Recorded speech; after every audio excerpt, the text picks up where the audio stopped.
What's going on, everybody? We are live. We'll get started when we get a few viewers. What's up, everybody? Welcome Wallie back. He's back from the depths of the sea in all capacity. He is. Yes, I am. He is functionable. He was out in the deep Pacific Ocean. What's going on, everybody? Please share this. We want to get this up to about 50 or more today. So we're going to be talking about whatever you want this week, but we are going to touch on Wallie. Wallie went to Surf City. He's been fishing. He's going to Santa Barbara. He's got a lot of things going on. So we're going to touch on that when we get into this. So, yeah, share this. What's up? Good evening, everybody. So I think we should just get it started. I think we should just I'm sharing it real quick. Yeah, let me share it, and then I'll get started here myself. See what we got there. Got Whip It Wednesday. Whip It Wednesday, you like that? You got to be one of my favorite days. One of my favorite days. I know. Did you see that whip that Cody Grams with his MP10 from the Pacific Northwest? He's got a gnarly little track up there. There was one that I came across that was like in my like Facebook memories, and I think it was Martin Bayer from a while back, and he did like a full-on car was backwards going through the air and then turned it around. I was like, that was pretty impressive. Yeah. You know who's really good at doing whips? Believe it or not, it's Joseph. So, for real? Yeah, and he can actually do them one-handed too, which is actually really, really impressive. That's can you do the no-handed lander though? Yes, he can. Oh boy. So, what's up, everybody? Hey, Chuck. Chuck says I just left you a voicemail. We are not going on live first yet. We're gonna talk a little bit, and then we're gonna go where the virgins are at. Daiquiri Man. I know this name. I can't remember who it was. What's up, Bob Palmer? Fifth Scale Dirt Oval Worlds in October. That's in where they have PNB, right, Bob? So it's going to be interesting to see. We are going to open up the hotlines in a bit, but we need to do our intros before we go on any further. So let's get this on the road. Nitro is the glory. Welcome to NNRC podcast with your host tonight, Keenan White, aka Lefty the Great, and if you are unlucky, the Finnish Village Idiot, JQ. This is the RC podcast with no name, but plenty of content. So sit back, relax, and get ready for some serious bench racing.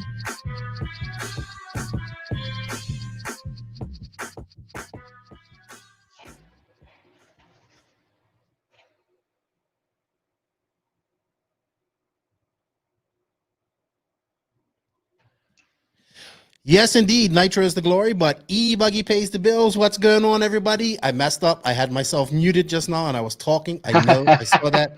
I do apologize for that. It is episode number 93 of the No Name RC podcast. This is the NNRC Hotline with my co-host and my good friend, Nick Watlett of Wallie Builds. What's going on, Nick? How are you? What's going on, everybody? Yeah. Just doing my thing. Yeah, you've been out fishing and all this crazy stuff. You went Surf City Classic. You've been having a blast. Before we go on any further, I just want to shout out and say thank you to some of our sponsors and our supporters of the podcast. So let me do that. And remember, people, share this. Share. I'd like to shout out and say thank you to all of the NNRC squad from around the world. Thank you guys for all your support. If you guys who go out there and buying hats, buying shirts, rocking the decals around, I appreciate it. We can't do without you guys. Your support is awesome. We're almost at 3,000 likes on Facebook, so let's get that going. And we're almost at 1,200 likes on Instagram. We're not hitting numbers like Wallie, but we're gonna do that one day. I'm ripping that nice 780 right now, I think, or 680. Oh, okay. The restart. Oh, you restarted it. All right. Yep. Shout out to all of our patrons, man. I appreciate you guys. If you guys like what we're doing here at the podcast and you want some early releases and some giveaways that I'm going to be doing here shortly for the patrons, or you're just in a position to support the podcast a little extra, every little bit helps. Patreon money helps keeps bills paid. We're trying to get Patreon money and sponsorship money to go to races next year, and racing starts up again and do these cool things from races. Actually, let me get out of here. We got Facebook going on here. So whoever, if you guys can hear me, sorry, just looking at Chuck's comments. Thank you to all the patrons that on Patreon that support us, man. If you want to support us on Patreon, I appreciate it. We have a good bit of people up there, and I appreciate them what they do. And of course, man, shout out to the awesome companies that support us. First off, this hotline is brought to you by Tekno RC. When we get into the Tekno RC hotline, which will be soon. Thank you, big shout out to Tekno RC, RCMX Online, obviously JQ Racing. I work for JQ. I'm a part of JQ Racing. Shout out to my JQ Racing family around the world. Beach RC, both Wallie and I are affiliated with Beach RC, so that's awesome. Thank you to Brent of Beach RC. Remember, he's got the Masters of Dirt coming up in October. That's coming up soon. Surprised you're not headed out to that race, Wallie, but it is kind of a trip for you. Yeah, it's a little bit of a trip, but a lot of it's just kind of reorganizing what I've got going on here. Some big stuff going on, so yep, definitely got to reset. Understandable. So check out them, and remember, we do have an affiliate link in the written description of this podcast, and if you can use it, it really helps us out because it just shows our influence towards Beach RC. So go show them some love, and it shows the podcast some love. Shout out to Papa Willie's Traction Tonic. He's been a long time supporter of the podcast. Wally, we gotta get you some of that Traction Tonic. So when you go to OCRC next time, I do know somebody that has it there. I'm gonna tell you in secret. I can't let him know. He says don't say because he has sponsors. But he actually did pretty well at the classic as well too. Shout out to him who will rename nameless. Huh? And he goes to OCRC? Yes, he does. So he's got some. It was supposed to be Joseph, but Joseph left it with him to try it out. I know who it is. Yes. So check out www.papawillies.net. Use the promo code NNRC in all caps, and you will save 10% off your order. Check out Scooter. He's a great dude. He's doing big things in the oval world of RC for traction, and his stuff is good on dirt too. So for all you 10 scale guys out there and 8 scale guys who need traction, check them out. Rob's Oil. Rob's Oil is the sponsor of the RC Gypsy Tales of the main podcast, which we will have coming out later on this week. It will be episode number 94. Supposed to drop today, but we couldn't, Joseph's busy. He's at the track. I don't know what he's doing at that track. He's at that track a lot. So maybe he's got some surprises for me. I'm going to have to grill him on the next podcast. Go to robsoil.com. Yeah, he's been busy. Well, winter's coming too. He can't be up there all winter. Go to Rob's Oil. What's up, Tyrone? Go to robsoil.com. Order all of your Amsoil products, and you are supporting a fellow RC racer that supports the podcast. So I appreciate Rob's Oil. Of course, manscaped.com. I am like a woolly mammoth right now, and I am ready. Look, I got to get my guy come in and cut me up tomorrow. Get my wife. That's a little too much. Yeah. I'm gonna get shorn up like a sheep tomorrow. Complete overall Manscaped from head to toe. So check out manscaped.com. Get your lawnmower 3.0 and cut through the jungle to find your manhood. Use the promo code no name in all caps, and you save 20% off your order, as well as it is free shipping. So check them out. And a big shout out to Duluth Grains, my buddy Connor Ehlers. I appreciate your support, buddy. Thank you. I appreciate it. JQ Threads, not just a clothing company. It is a company providing opportunities. So check them out. Order up your JQ Threads. They got MX clothing. If that's your thing, get some MX gear. It's all pretty good. The monies from this goes to others as well to help create opportunities. And of course, shout out to Wallie Builds, who is a sponsor. It's my boy. He's got sponsoring this podcast. He's on here. He's giving us his time. Yeah. So check him out at www.walliebuilds.com. Cop a hat. I still have to get a hat, Wallie. I know. Get your cars built and check him out, man. Send him some love. Wallie's doing some good things in RC, and he builds some awesome stuff. So, all right, Wallie, you have been to Surf City Classic. Yes, I did say Duluth right, Joe. He was on me about that. So we do have a big race coming up this week, though. It's going to be really big. I'm not sure which top pros are going, but It's a really great race. I thought you was going to go to it as well this weekend, Wally, but you said you can't. The Southern Nets are coming up. First time Race Time has had it. It's going to be awesome. Oh my gosh, we have Jeff Keaton in her. Huh. Oh boy. Oh Lord. I think it's time to go now.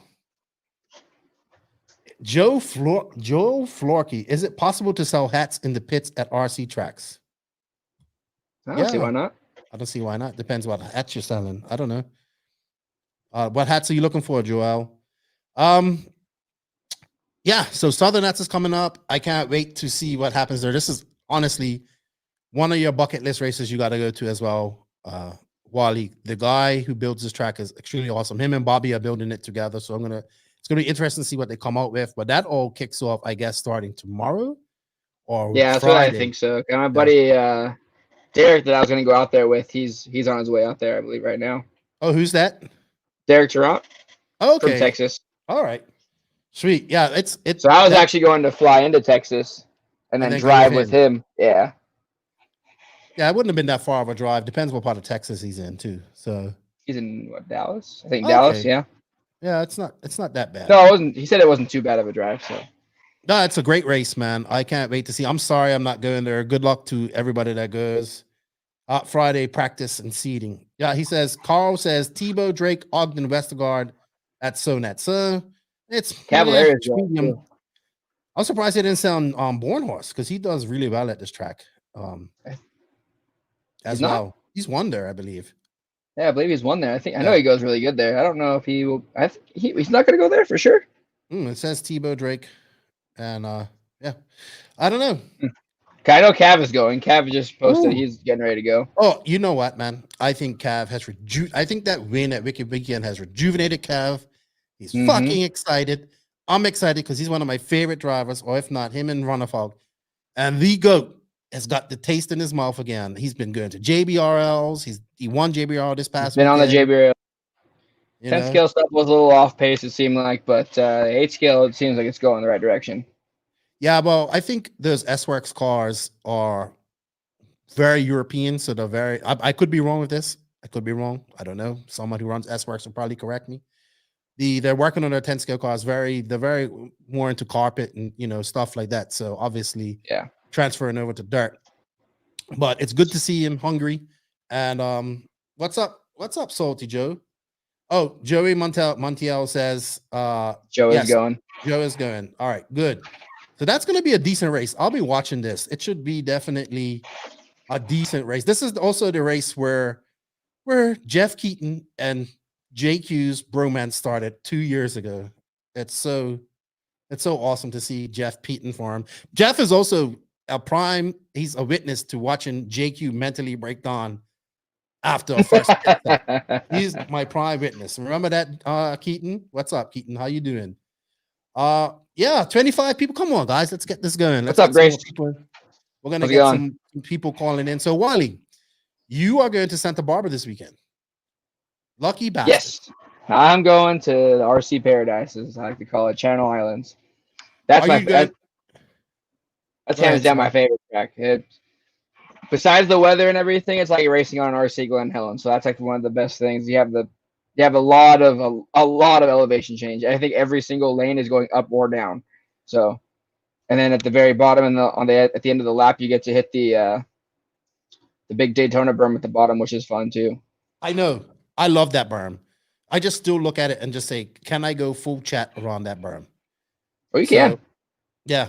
I was watching a video today. They are, what's up, Curtis? How you doing?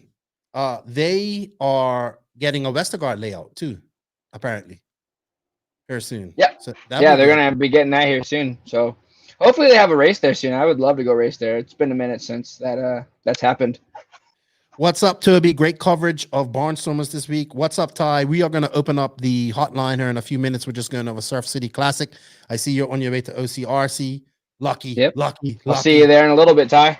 Yeah. Toby did a good job covering the Barnstormers race, the Big Apple Challenge.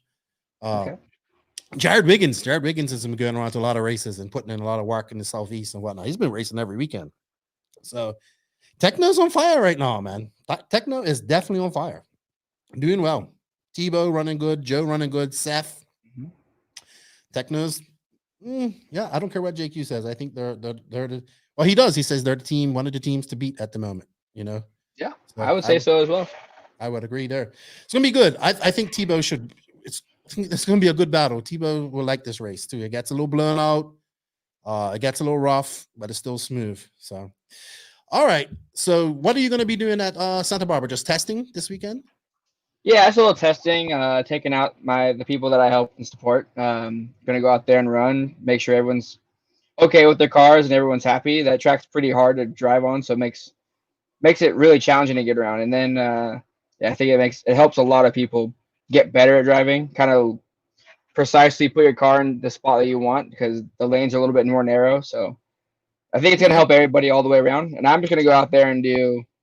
I've been trying to do the 30-minute runs, just out there, put in 30 minutes with the least amount of crashes. And that, since that layout's so hard, if you can do that, I think you'll be pretty set no matter where you go. All right. And in this time since we last talked, we also had the Surf City Classic. It's another really great 10 scale race that I like. I really just like OCRC for 10 scale racing. Even though I want to see more 10 scale racing outdoors, but I think it's a great track. So you at the Surf City, and which classes did you run? So I like try to take it a little bit more lightly this year. I did two-wheel modified, but I also ran short course. That race gets really, really hectic, I would say is the best way. Because the track, the biggest thing is that there's so many people driving on the track during the practice days that the track completely changes from what all the locals are used to. So normally you'll run a tire that's a regular, your positron or whatever, the J Concepts tire, the Ellipse tire. You'll run that tire low tread, but still with tread on there. By Friday, we were on slicks. Interesting. Before the race even starts. And then by Saturday, we were already switching to the not even MC tires. We weren't even running clay tires. We were running S3s. So S3 slicks. And I mean, there's people that have mastered it. I mean, it seemed like anybody from San Diego that raced because they usually run that tire in that kind of condition. They were set, but for me, I was out to lunch. Like, I don't think I drive enough with that to be competitive, and it showed pretty well. Oh yeah. So I mean, my weekend went pretty horrible in two-wheel, but you did short course. We did podium on the short course. I mean, I lost to Justin, which is not what I try to do all the time, but I mean, he's pretty good at the short course. The biggest thing that happened there, I would say, is I chose to run clays that seemed a little bit safer. But the S3s kind of are slow in the beginning, and then they pick up speed as they heat up. So as my MCs are getting hot and edgy, his are getting hot and better. So his tires basically outlasted mine, and I was driving an edgy short course, which usually a short course on high grip is edgy to begin with. So you add soft tires to it, and it's insane to drive. But the Champlin's done really well at this race too, right? Oh yeah, those kids can drive. That is for sure. I think Brock won the overall two-wheel modified. So yeah, and his brother, I didn't realize his brother raced. Is his brother Blake, I believe, as well? Yeah, his brother's Blake. Wow, man. Yeah, he definitely. Yeah. And the Aiden Horn, one of the horns, that's another big 10 scale RC family from the Midwest. Yep. They came out, he had great success. We're did seeing well at the Reedy race, and now they're doing good at the Surf City. So Mayfield won 4-wheel drive. Yep. Shout out to Born a Criminal. He came second, right? But I think he TQ'd a few runs. Matthew Gonzalez. Oh yeah. That was a crazy race in the 13.5 4-wheel. Jake Thayer, the hobby shop guy, he didn't come from the back, but he made up a lot of time really fast, and they were battling back and forth. And a couple laps, Maddie would be out front. A couple laps, Jackie would be out front, and it just kept going and going. And then there was a couple mistakes from Maddie, and then Jake kind of got away from him. So, but dude, they were going at such a fast pace, it was insane. Really? How long were the mains? Were they normal 5 minutes or were they longer? No, all of them are 10 minutes. Oh, I love that. It's about time we started doing fucking 10 minutes in 10 scale. Yeah, so they don't do AA mains or AAA mains. They just do 1 10-minute main, which I think is pretty cool. I think that's awesome. So that allows for bump ups and everything else, right? Yep. Yeah. So great. I think that's how it should be. It's only been 40 freaking years, if more 50 years. Can we change it now, please? Well, now that we have like the batteries and the electronic technology to do so without having batteries dump at the 8-minute mark, I mean, there's no reason we shouldn't be running 10-minute mains. I don't think. I agree with you 100%. What do you guys think? Joey Montiel says Spencer Rivkin is good. So this is going to be a big race. That's Southern Nats. I'm excited for this. I'm excited. I'm gonna have to really pay attention. Richard Moore, what's up, Richard? Keenan White, have you started building that no prep car yet? No, I have not. I have my white edition still in pieces right there, but I did spend over an hour posing these action figures that you see in front of me because this is my tribute to the Black Panther. If the actor passed away, I'm a big Marvel fan, so I have my little Marvel 12-inch Legends out here. And Wakanda Forever is right there. So that's what I spent my time doing this. I probably should have been wrenching on cars. But what you guys didn't see off air was Deadpool take a dive off the desk. Did you see that? Yeah. He doesn't die, so it doesn't matter. You can't. He's good. He's solid. Yeah. I have 3 Deadpools, by the way. So I literally logged on right as he fell. Fucking Deadpool. Jake used like the Deadpool of RC. He just won't die. What's up, Cody Grams? Here's the guy from the Whip It Wednesday. Now Nick's gonna have to go. Yeah, Nick, you know what? You're gonna have to go beat him this weekend. I'm gonna have to come out with one. I'm gonna have to get one off out at Channel Islands. Yeah, you're gonna have to get one. Palm trees in the background. Sweet. All right. So, sorry if you guys hear me. Wally, let's talk about you've been fishing this weekend too. Yeah, I changed it up. Tried something different that I haven't done in my life ever. I mean, not that I've never fished ever, but went on a charter boat for the first time, and I was not ready. Not even a little bit. I didn't know that it was like a mad dash for the driver's stand. Like it was very similar to when you have a full main and qualifying order doesn't matter. And everybody wants the same spot on the driver's stand. It was everybody wanted the same spot on the boat. As soon as the engines turned off on that thing, it was grab your stuff, bait up, and get to that one spot. And man, was I just not all there in that. I was so far off. I had no idea what was going on. Well, how far off did you guys go? Like, how far off of land did you go? So we went down into Mexican waters. So we left out of San Diego.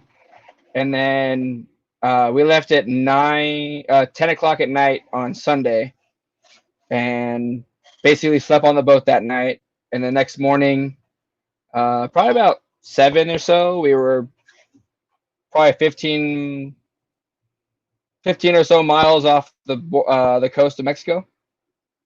Really? And that was, I mean, there's a lot going on. Like it was crazy to wake up and just not see any land at all. It was just ocean in every direction.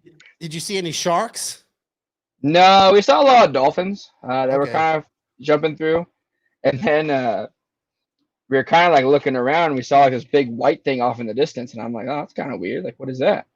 And then like, oh, it's probably one of those beluga whales. And I'm like, do they have those out here? I don't think they have those out here.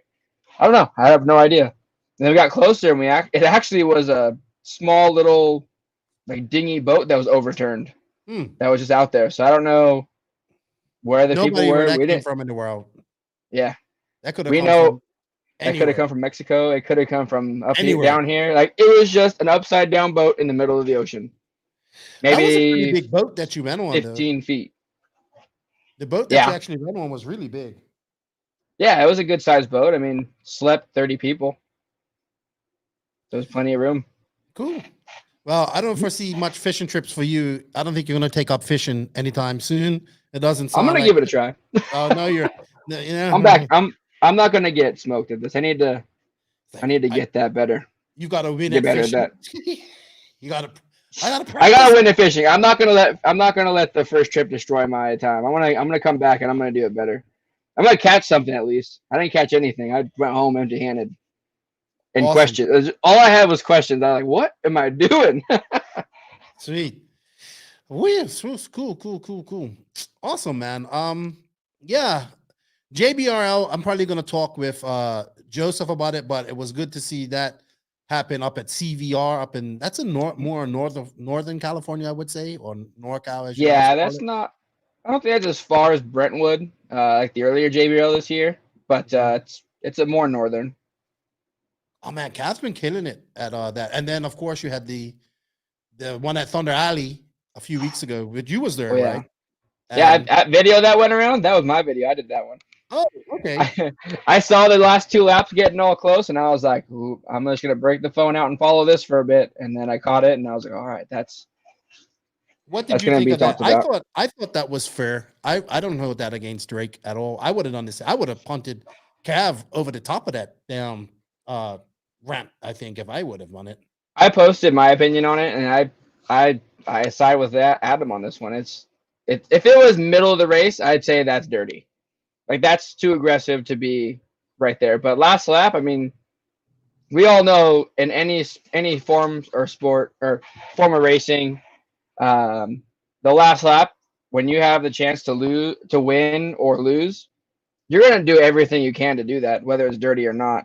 It's gonna be I think the last lap, like there's no rules at that point. Like I think that's just how it should be. Maybe not the last lap, but the last corner. And Yeah. I mean, I'm not. I mean, you either try and you take the guy out doing it on accident if that's what it was, or you don't try and you just settle for second. I don't think anybody that I know of will just settle for second if they have a shot. No, I would have took you out in a heartbit. I'd have took everybody out. I'm gonna take you out in drag racing. Yeah, I know. We probably are because I don't have one yet. So, but yeah, and like something with Cav's car was acting up before that. But I thought I would have done it. And people's like, well, this like me, this is right. Like just the Adam Drake love tap, he calls it. All these guys have their tricks, man. And you know, it's racing to me. It's racing. All good, man. It's just good to see. I saw Jermaine done really good. Another really fast young man that's coming up. Yeah, he's been really strong lately. Like in that JBL main, he was at the one at Thunder Alley. He was leading for the first 5-6 minutes. Really? Yeah, he was doing pretty good, and then he made a mistake, and they went by, but he was right there with them. Sweet. I mean, at least until the pace got really turned up, but definitely closer than I was. Yeah, good stuff. I just saw someone pop up, and I have to give them a shout out too because they have they just sent me a flyer for their race that's coming up. They have a race, Katie Carmendi of Race Like a Girl. That's another podcast. They're doing a mentorship race at class at Red Bush Racing in North Carolina. So basically, what they want to do is get some of the local pros to mentor younger drivers at this race. So check this out. I believe it's the first weekend of October. It's at Red Brush. I'm probably getting that wrong. Katie Carmendi, check out her page, Race Like a Girl. Check her out. She is a female racer in North Carolina. She's really fast. She's good. And she has a podcast. And, you know, she is actively promoting more women in RC. So check her out. Check out her race. Go check out her Facebook page. And if you're in the area, show them some love. And you know what? We still have to do a Clean Freak giveaway as well for this podcast with the patrons and the others. Clean Freak, my buddy Zach Thompson, for all your cleaning products. You should probably link up. We should probably get you linked up with him as well, Wally, because he's got some good degreaser. And yeah, just like it's a lot of racing going on. Period. I mean, even Toby Hampson just comes in and says, look, this coming weekend, we also have the East Coast Race Against Cancer at LCRC, another great facility. That Toby, he was on her the last time. We had JQ last time on her, and he got a little bit carried away. Not unlike, you know, so you know, can't give JQ too much attention too long. He starts getting bored. But yeah, there's a lot of racing going up in the east, northeast, and Toby's been covering it all. And I look forward to this. Actually, it's for Against Cancer. So if you are in the area, please check out LCRC. They just held one of the best races I've seen against Cole Ogden, and it was Cole Ogden and Mayfield. Yeah, sorry, Mayfield had a wicked battle at the Mugen Challenge. So the Mugen Challenge, right? Yes. Yeah. So this is going to be the same race. I don't know. I believe it's the same layout, format, same type of race, same layout. I believe they might have changed something, but yeah, check out LCRC. Congratulations to Barnstormers this past weekend. They had another great race. I know I mentioned it. Shout out to Rohan and his crew. They did a great job. I like that track. Looked very old school. I think Wiggins won. Wiggins, and I can't remember who else won, but I'm sure Toby will fill me in. 46 RC. And it's good to see. I know right now I feel like the Europeans are kind of looking over, and they're like, kind of, you know how come you have a neighbor, you ever had a neighbor that has a pool and is having a party and you're next to her and you're kind of looking over, can't do anything. Okay, yeah, Toby says new layout at LCRC, so that's good. Jeff Reichout, what's up? Hello from Canada. I'm surprised Adam Ross isn't there, but he's getting ready for a race too. So yeah, they're looking over, right? Because everybody's getting, like in America, they're getting to race, like all the top guys are getting to race against each other. And over in okay, so sorry. Wiggins, E-Buggy, and Nitro Buggy. Yeah, and Nitro Buggy and Brian Cotta and Truggy. The Cotta brothers are good, man. Wiggins is putting in a lot of work. I got to talk about this with Joseph some more. Analyze this. Yeah. See what his opinion on it. Canadians are jealous. That's correct. He's from Canada. He's from BC. He's Chuck's buddy. He's awesome too. They're looking over at America like, I bet you like Runafalk and all these guys just want to race. Well, I saw that David Ungaro's been racing. They're racing. They're racing, and like Battier goes over to Portugal and all that type of stuff from Spain, but they're more racing within their country and not against each other too much. So that's kind of what we're doing. We just have a lot of people here. No, you have a big giant country, you know.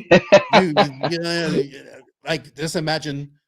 Okay, let's put it this way: they're going. Just imagine everybody's staying in their state and racing. Yeah, so, I see what you're saying. Yeah, they're probably like licking their lips. Like, I think if DNC happens, if everything goes about as DNC and these guys can travel, I think it's gonna be epic next year. I'm hoping for Silver State next year. Are you? Okay. I want that one.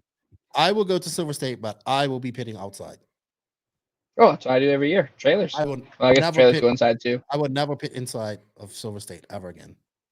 ever again. Is it the smoke or the noise? Smoke. It was smoke and dust that messed me up. Gotcha. So it was nice and cool in there. Don't get me wrong. Oh, it was borderline too hot outside, but I like the fresh air, so I would rather have fresh air. But we'll see. Maybe outside all day. All right. Well, you know what? I am going to open up the hotline. So let's thank you to Tekno for bringing us the hotline. It's greatly appreciated. Without, Tekno RC has been a supporter of the podcast for a long time. We appreciate it. Hashtag Tekno Takeover. They've got some awesome drivers, Seth freaking Van Dalen, Joe Bornhorst, and of course, another veteran that has found his mojo all over again, Jared Tebow. So it's good to see, man. It's good to see the veterans coming back in. So let's go into the NNRC hotline. Tekno RC. Tekno RC. Tekno RC is a premium manufacturer specializing in 8th and 10th scale high-performance off-road RC buggies and trucks. Visit www.teknorc.com for a complete catalog of their products. Tekno RC. Excellence in engineering. Hashtag Tekno Takeover. Awesome. Please check out Tekno RC. Check them out at www.teknorc.com to a list of all their cool products. They're releasing a Truggy here soon too, or a new updated Truggy. I could be wrong, but man, their 2.0 Nitro car is doing really good, and man, I tell you, it's a pretty badass car. I think I definitely think I want a Tekno Truggy at some point. I think I want a Tekno E-Truggy. So yeah, good stuff. We do have a Nitro is the glory, and E-Truggy is what he's going for. But E-Truggy is plug and play. We do have a caller. I wonder if it's Ty. Going soft. He did call. Let's see. First caller. Hello. Welcome to the hotline. Who am I talking with? Hey, it's Chucky. It's Chuck. You're calling anonymous. I didn't know who it was. Ooh, got him. What? I thought it was Ty. What's going on, Chuck? Oh man, not too much. Just getting back into RC racing just as the season's ending. Perfect timing, right? You are like you're getting all dirt racing. You're getting all into dirt, and then it's going to be snow there soon. Pretty much, yeah, that's right. But it was a good last club race for the guys that were driving the JQ cars. Jeff got into the A, and he actually won it. So shout out to Jeff Reichel. Good work there, buddy. Well done, Jeff. And Curtis Wong actually, Curtis Wong actually got into the A as well. So in E-buggy, so he did pretty good for his first time out at a competitive race. And so it's looking good out here. It's looking good. I actually couldn't make the A because I didn't solder my speed control in. Piss poor preparation. I know a guy. I know the guy that could help. Oh. But no, I was focused on making sure that the other guys were well. I pitted for Jeff, and we got a good thing going on. Then last couple weeks ago, there was a relatively big race in Vancouver. It was the Coquitlam Classic. I had to race direct, so I didn't do a lot of running. I just ran the whole, the day-to-day operation of the race, which was good. But for the B main, I got to get out there and. I got to pit for my JQ guys. There was 3 JQ drivers in the B main Nitro. Really? Yeah. So, and I did all 3 of them. I did 3 guys at the same time. Who was the 3 guys? Was Curtis, Jeff, and who else? Actually, no. So Curtis couldn't go that weekend because he had some family stuff to do. He already made plans to do stuff with his kids. Okay. So it was Jeff. Jeff made it into the A because he won the B main and got out of there. Another one was Edmund, my buddy Edmund Lee. He ran my car. Okay. And he liked it so much that after the race, he said, "Hey, Chuck, is there a truggy?" And I was like, "Oh, fuck, man." We got him an e-truggy. And and then the third one was our famous friend who won't be named, but he likes to light vans on fire. Oh, that guy. Yep. Nice. Sweet. Turn things around a little bit. You've been hitting it hard. Now it's time for some carpet munching, I would say. On-road carpet munching. We'll see. It looks like we're going to put that season on hiatus for now, just because the current facility that we're using is a gymnasium at a church. Oh. And church is really, good places to be in right now. So they're, we're going to put it on hiatus, but see what goes on. I mean, I got other stuff. I picked up a convertible, which is pretty cool, and I'm having so much fun with it. Truck? I picked up a Miata. Oh, really? And it was funny because, my buddy, JQ driver there, Curtis, he has a performance tuning shop.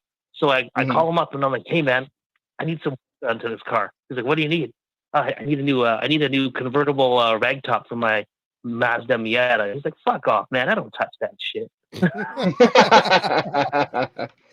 My brother actually has one of those, the hard top, and he's all into it. So he's been building that. He's actually gonna get ready to turbo it here soon.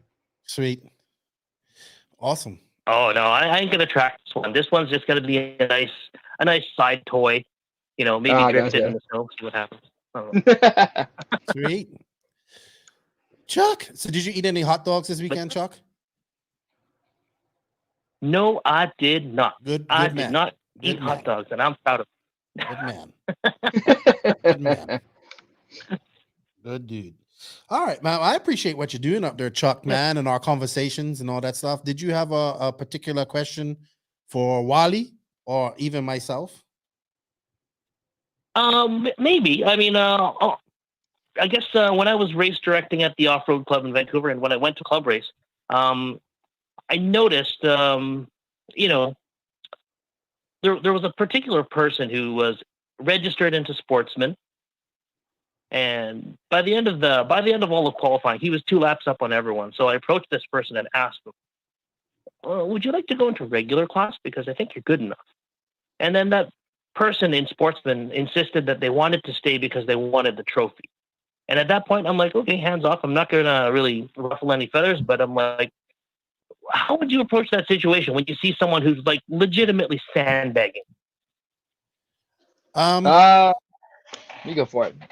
Well, I know at like some of race time events that I've been to, they've bumped people out of that class and put them in the open They class. don't even ask. Yeah, they just do it. They're like, oh, you're too fast. Yeah. And they just put you in that. You know, it must have been the Canadian in me. I was just too nice. Yeah, well. Yeah, I think tough calls. It's a hard one, but I think if someone's there for their first time and they've never raced before, but they end up just being faster than the sportsman guys, like they just have the talent, I think it's okay for them to stay in there because it is their first race. If they've been racing a while and they kind of know that they're faster, but then they go back and sandbag into the sportsman class, I think the race promoter should bump them up automatically. If it's 2 laps, if it's clearly like, I would just compare his time to where he would qualify in the next class up. So if he's qualifying into the A of open, then that's a definite moving up. There was a move up situation then. Okay, yeah, I think I didn't want to ruffle any feathers, so I didn't really, put the foot down type of thing. But you know what? That makes sense. That makes sense because he was clearly. I think that should be. Yeah, I think so. I think that's just something that needs to be kind of noted at the beginning, like in the drivers' meeting, so everyone kind of prepares. They don't feel singled out. Everyone knows the same rule. So maybe that's just another thing for like future events. I agree. I'm going to ask Joe Zaire because I see his calling in. I'm going to ask him in a bit. And he's a race director, and he would make that hard decision in a heartbeat. I know he would because I know Joe. He's savage like that. But I'll ask his opinion too. And I typically would. Yeah, I would have. But, it wasn't my club, and I was asked to do it as a guest. And I was like, okay, I don't want to ruffle any feathers. But it does make sense what you guys are saying. I think I should have been a little bit more assertive. Yeah. You'll be fine. But thanks for the input. Yeah. It was good. Thank you. Yeah, and you got it for the future, so you could always use that then. Well, Chuck, I appreciate your call. I appreciate your support. Tell the boys I said, what's up, And what's this all about? And thank you for everything, man. And we have a few more people in line, so I'm trying to limit the phone calls timeage this weekend. So I appreciate it, my dude. No worries. All right. I'll talk to you guys later. It's Miata Chuck. Sounds Watch good. out. See you later, Chuck. All right, Chuck. Talk to you later, buddy. All right. So you know what? I'm going to answer this question. I'm going to answer him because he's going to hang up fast. What's up? How you doing? Hello? Yeah, see? What's going on? Whoa, I'm on the line? Oh my God. Yeah, you waited more than 5 minutes. Holy snap. What's up? Hallelujah. Hallelujah. You are here. What's going on? For real. What's For up? real. What's up, man? Nothing much. I'm just at home wrenching, and I was like, oh, they're live? So I was like, let me call on in.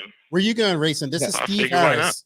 Little Bear or Big Bear. We can call him Big Bear now because he's bigger than his dad. Yeah, at this point, you might as well. Hey, quick question. Did your dad listen to the Paul Coleman interview that I done last week or last week? Yeah. I meant to listen to it. I don't know if he did. He probably did, but I don't know. Yeah, your name came up in there quite a bit. So. Really? Yeah. Oh, I'm going in there to check it out then for sure. Yeah. He's up in Arizona working. Oh, okay. So he's been they sent him out there for some jobs as far as like trucking and whatnot because he's still doing the trucking. Okay. So he's been doing that. He hasn't been home in like a month, so he's been doing a lot of stuff out there. So sweet. Well, he could listen to it while he drives the truck. Perfect. Pretty much, yeah. You got time, right? Where are you going to racing this weekend, Steve? Nowhere. I'm just gonna be practicing, getting some stuff ready, and I gotta break in an engine here pretty soon for AMS. So. Oh, you're going to AMS. Nice. You're going to AMS? Yeah, I was gonna go to Southern, but with like budget and all that, it wasn't gonna work. Yeah. So yeah, I'm thinking I might make it to AMS. We'll see how things go. When is AMS? Yeah. What about are you November 5th, I believe, to the 8th? I don't think I'm gonna make it then. Shut that down real quick. I don't think I'm gonna make it. Yeah, it should be a good time though. I know people said that it was gonna be pretty dang hot over there in the southern notch anyway, so I was like, all right, well, I guess I'm not really. No, but it's AC there. They have AC throughout that hill. Yeah, it's probably. Okay. And when you pit, where you pit, I probably got it spaced out more. It's inside and it's away, like the track, like where you pit, you don't even see the track. You can hear it a little bit, but you imagine the track is like you have the dirt part and then you have the stands. It's just one side has stands and then you're behind that. Like it's a whole lobby behind that. You don't even, and it's air conditioned. You don't get dusty. Yeah, I heard the facility is like huge. Yeah, like it's big. Like yeah, I was like, really? I was like, oh well, I wish I was gonna go because Ryan was going. He confirmed, and then I think Brandon is going too from Agama. But I mean, I just budget-wise, it wasn't gonna work, so we just fit in for AMS. No, you get your stuff ready and get over there because now you're going over to the East Coast and you're gonna battle with Cody over there on the East Coast on his home turf. Kind of like his home turf. I don't know. I've been talking to Cody, and Cody's been like, I don't know. He's been like laying back. I don't know. He's playing football. He's been like. That's the problem. Yeah, no, I saw. I thought he was done. He's racing Southern Nats this weekend. Is he? Oh, okay. Yeah, but he's got football, and that's sure. That's football, and then they have practice. Obviously Friday night games. So, well, hey man, let's be honest. RC doesn't get you girls. Football does. So I can understand why he wants to play football. No. Here's the difference. You can ask Wally this. No, Associated back then, they got all the girls. And he cannot deny that. And he knows it. Because I even see pics with him with two girls like on each other's side. Yeah, but those are just girls that are there to hand out trophies. They're not like real girls. Bro. No, I had like at one time for a few, it was probably about a year or two. We had a joke going there. They're just my friends that hung out. They always wanted to hang out, so they're like, "We'll go to the track and hang out with you." And they actually went to like pretty much almost every race that I went to, and they got nicknamed the Pit Bitches. And but that was pretty fun back in the day. I'm telling you, dude. Well, let's put it this way: I can guarantee to you that there's more. I would if I was like football, RC cars, girls, football. RC. I can't do it with my other hand. I'd be like, it was football. Yeah, it's way easier to get the girl if you play football than when you play with toy cars. Oh yeah, for sure. Yeah, but but that 0.001 chance is still a chance. I'm telling you, it's for real. I remember there was a bunch of pics with like more of the associated drivers back in the day where they would have like girls like advertise with them, or there's some kind of photo shoot with them. Like I was like, what? Like there's girls in this? Yeah, that was so cool back in the magazines back in the day. And that OCRC pic. When we did when Associated was doing the Lucas Oil races, there was one in Vegas, and they're having a show they're having a meet and greet kind of on Fremont Street.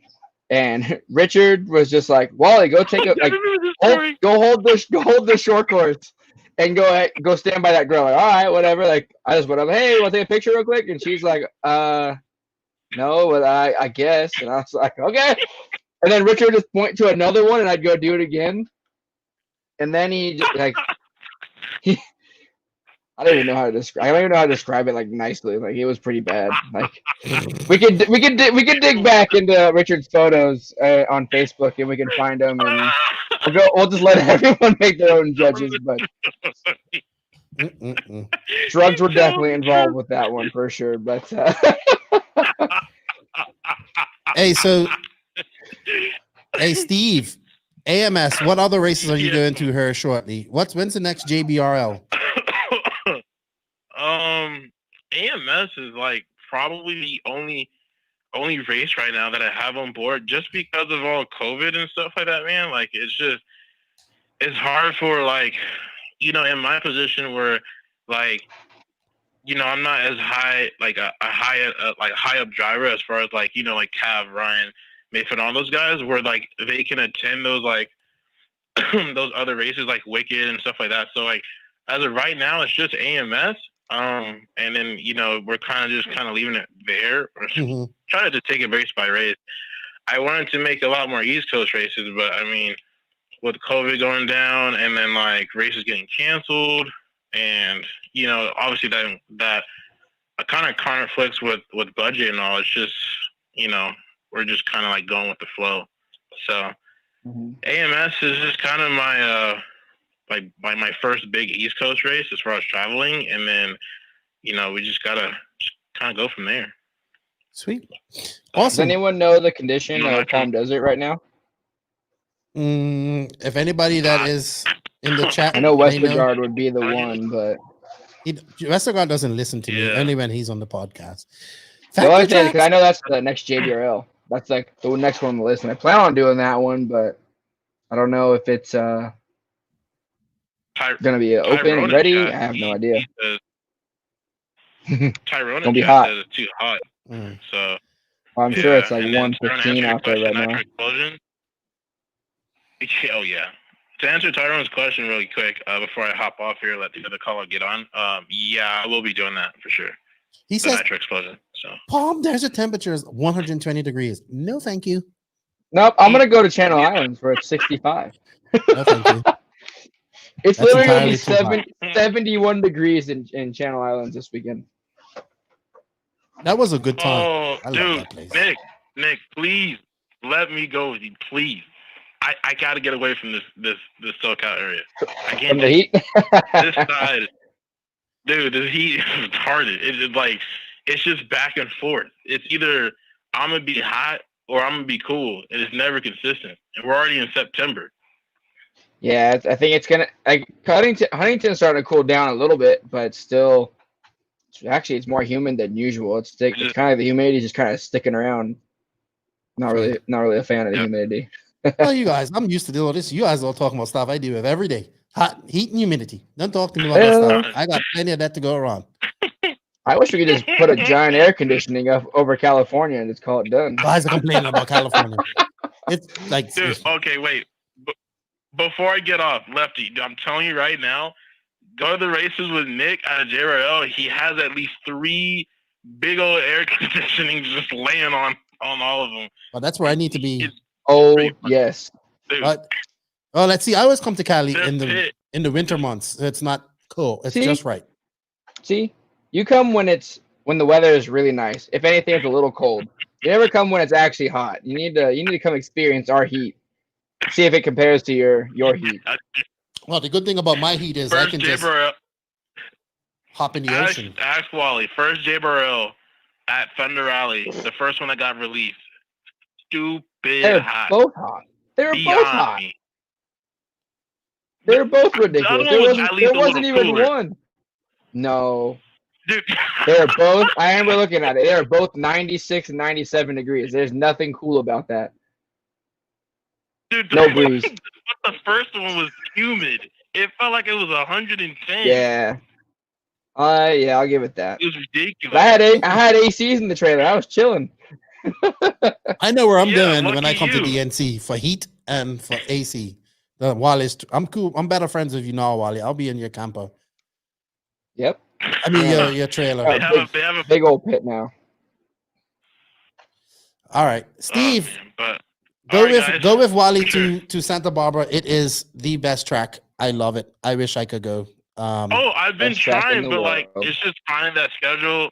Finding the schedule for like Nick to go is hard because of all like the builds and stuff he does. So it's like just right timing. Whenever it happens, it happens. They have a great taco place around there. Usually, too. I plan to go practice 2 weeks in advance. No, for sure. No, Gotta we get on the definitely have to schedule. go. Gotta get on the calendar. That track is sick too. Sweet. Yeah. Oh, for sure. For sure. All right, dude. Well, Tell your right, pops guys. I said to listen to that podcast. He'll like it. His name comes up. Your name comes up. It was a good chat with Paul. If you guys can check it out, it's a great chat with Paul Coleman. Yeah, and, for sure. Yeah, definitely. I'll check that out. And good luck getting to Santa Barbara this weekend and AMS. If I don't go there, good luck there. But I think Coda's going to beat you, and I'm putting my money on him. So sorry. All right. Oh. Sorry, I got to put my money on him. Nick, Wally, can you be my pit man? So I'm not trying to flame out, please. Are you good? He's not good in AMS though. I mean, I don't plan on going. Yeah. Like I said, I want to do all these races. I want to finish it out strong, but I just got a lot of preparation to do. So sweet. That's kind of the end of my racing, except for local stuff. I think. I've been wanting to get a piece of the East Coast anyway, so I'm excited. The East Coast can take a piece of you. Don't worry, that's coming. That East Coast guys. West Coast, the best coast though. Those East Coast guys ain't no slouches. You're getting right into that territory. Oh, it's gonna be awesome. All right, stay tuned for sure. All right, well, talk to you later, man, and thank you for calling, and I appreciate it. No worries. See you guys later. All right, bye. See you guys. Too bad. Brain fart. We're gonna talk to Tyrone real quick. What's up? It's Tyrone. He's been on the line, and it's Big Ty. What up, fellas? What's going on, Big Ty? How you doing? So right now, sitting in front of, I just pulled up the OCRC, so I'm about to go in here and do a little club racing. And then let me change that. Club wrecking. All right, there we go. You're all into this N scale stuff now, Ty. No, AC. I don't blame you. AC, not getting dirty. I don't blame you one bit. I'll be doing 10 scale in the summertime too. Not no stock stuff. You gotta understand. So for so many years that I raced nitro, being out during the summer, being out there at 106 degrees, and being a big guy, it don't mix. Oh, I know all about that. There's three things: nitro, summer, and being a big guy. Sweaty, stinky nitro. Yeah, I know all about that. How you doing, man? And you get home. I'm doing good. I mean, I'm having fun with life. I'm still trying to adjust to working at home. So this is my way of getting out of the house, because when you work at home, you get sick of those four walls. Yep. I know that all too well. That's why I like coming to my office. Yeah. So I live in my office. Yeah. But I wanted to say something about Surf City. Surf City, that was some great racing, wheel to wheel. Wally had me cracking up, especially with the short course. And after all, the two-wheel, he just started sending it. He didn't care. He just started sending it. I'm sitting there cracking up the whole time. Oh, yeah, but, two-wheel. Hey, one kid that we definitely got to watch out for is Davey Bada. That kid was rolling a two-wheel. He was on fire. TQ'd all 4 rounds. He TQ'd all 4 rounds and let it wire to wire, almost lap the field. That's how fast he was. And even in 4-wheel, he got waffle stumped in that one corner, got pushed to the back of the field. In 10 minutes, he made it up to 4th. He was catching 3rd. Mm-hmm. That kid's fast. I had to give him. And what class is he running? Sorry, because it's like I don't know all the classes. So. He was running stock in 13.5 4-wheel. Okay, but I believe I don't know if it was. Yeah, he's definitely fast in mod. I think it was qualifier 2. He was. I can't remember entirely, but I'm pretty sure the time that he was on would have put him. I think it was like 4th or 5th in the mod heat or something like that. Like, it was an unreal time, and he got into lap traffic and kind of fell off that time, but it was still ballistically fast. Like, only person doing 17 laps. Yeah. Running slicks. Interesting. Definitely impressive, that's for sure. And he's been ripping the nitro buggy around at JBRL's. Oh yeah, he's been killing it. Definitely killing it. We got to give him his props, definitely. But no, it was fun to watch the whole racing. That was Surf City. If I can get in next year, I'm gonna be there. But work constraints didn't allow me to be there. Sweet. Yeah. I'm getting excited for DNC, and that's like 6 months away. I'm already planning DNC, so hopefully it happens. Like hopefully we can all get over there. DNC has already been planned right now as you speak. You know, working on getting new motors, getting a new car, breaking it in, getting it all ready for that time. Because I even had a brand new car for Silver State, and you know what happened with that? That kind of sucked. So yeah, there's lots of racing to do next week. Nitro.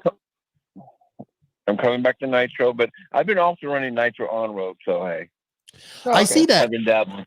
And Chris Nelson's been running. He's going in. Got himself a 5th scale now too. So, yeah, he's been in the 5th scale stuff for a minute. Yeah, but he's on road. I think really? he's had the 5th scale off road for a while. Yeah, but I saw that he's racing. His race is getting into on road 8th scale. What are you racing then? Are you racing GT as well, Ty? No, we're both racing the same car. We're running the 8th scale pan cars, the fast cars. They're running the real like the F1 ones. Yeah. The GT. GP. Sorry, GP. GP. Yeah. Oh yeah. I've been trying to get Ben Wallace on this podcast for a minute. I was talking to him. Kind of ghosting me now, but hopefully somebody that knows him can put another good word in for me, because he's big into that. Have you tried to talk to Yada? I have. I talked to Yada at DNC a couple years ago. I actually was talking to Ben, and he was going to do it, and then I haven't heard from him lately. I have messaged Yada, but he never answered me. So, but I definitely want to get Ben on the podcast and some more on, some more on-road exposure as well. So trying. Understandable. Sweet. That's good stuff. Oh man, you're going big time then. That's expensive right there. You're gonna be blowing.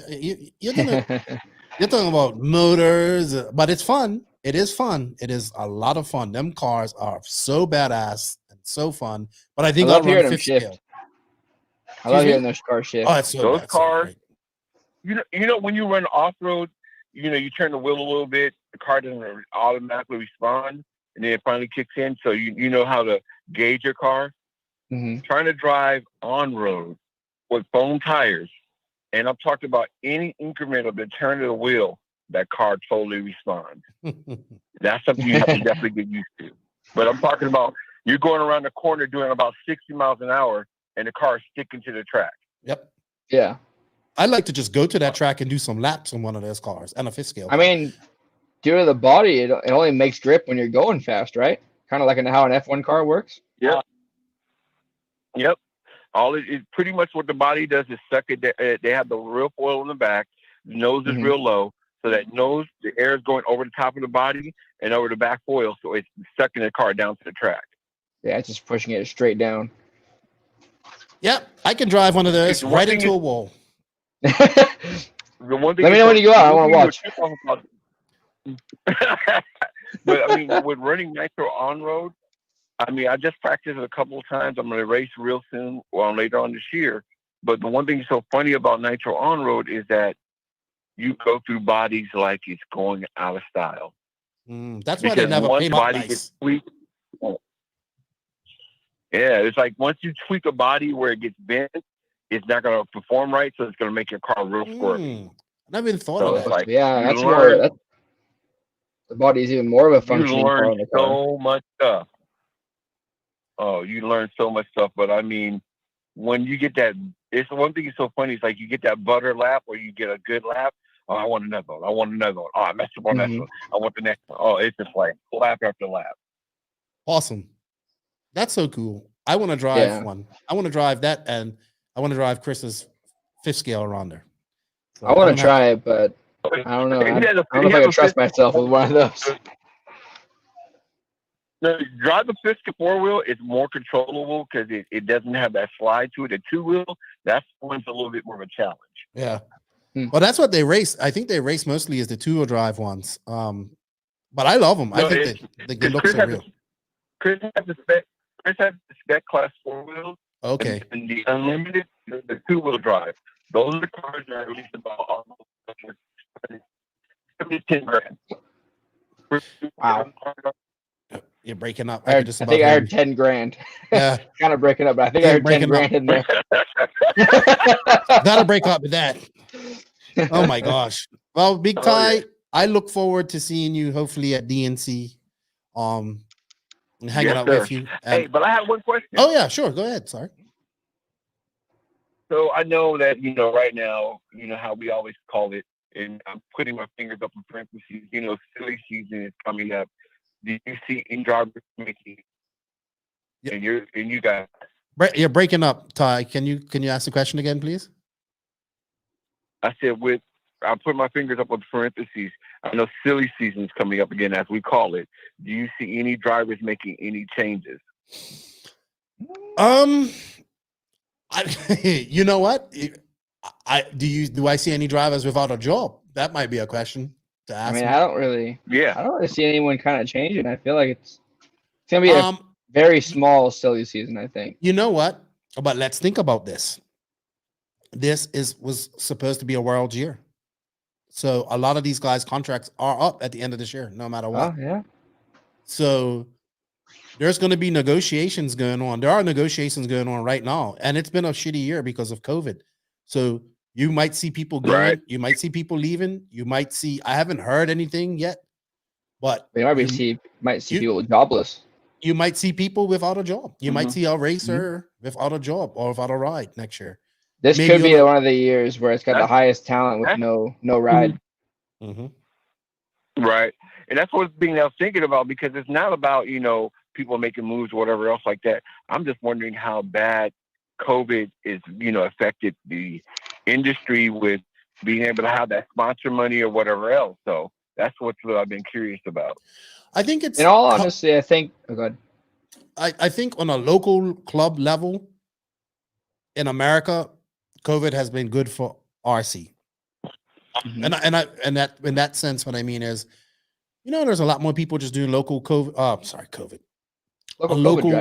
Local races, maybe not traveling to the bigger races. Maybe we need to see a few of these bigger races disappear too.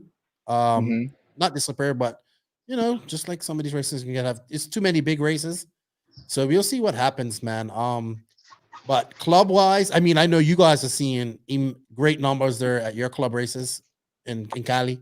Yeah, club racing's been on the rise. Yeah, and I see that all over America. But for the professional side of racing, it's been a bit, for me, which my big thing is the professional side, which I like to watch.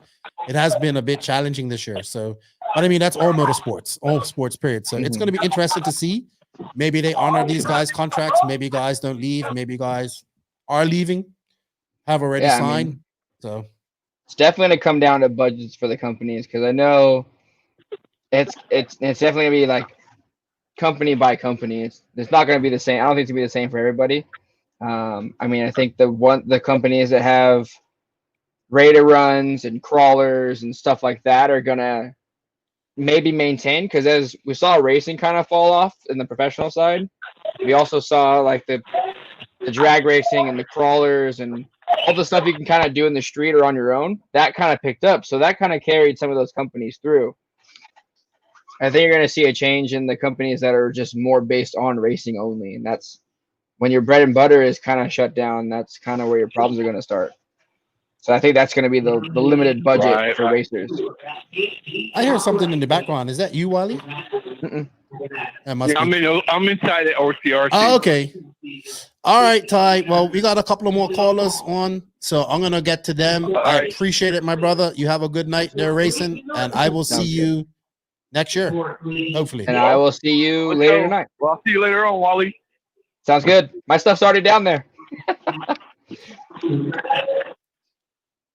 All right. Thank you, Big Ty. Let's go to Joe Zaire Jr., and then we have 2 more calls, and I think that's it for tonight. We don't have any Facebook questions. We don't have much people in Facebook today.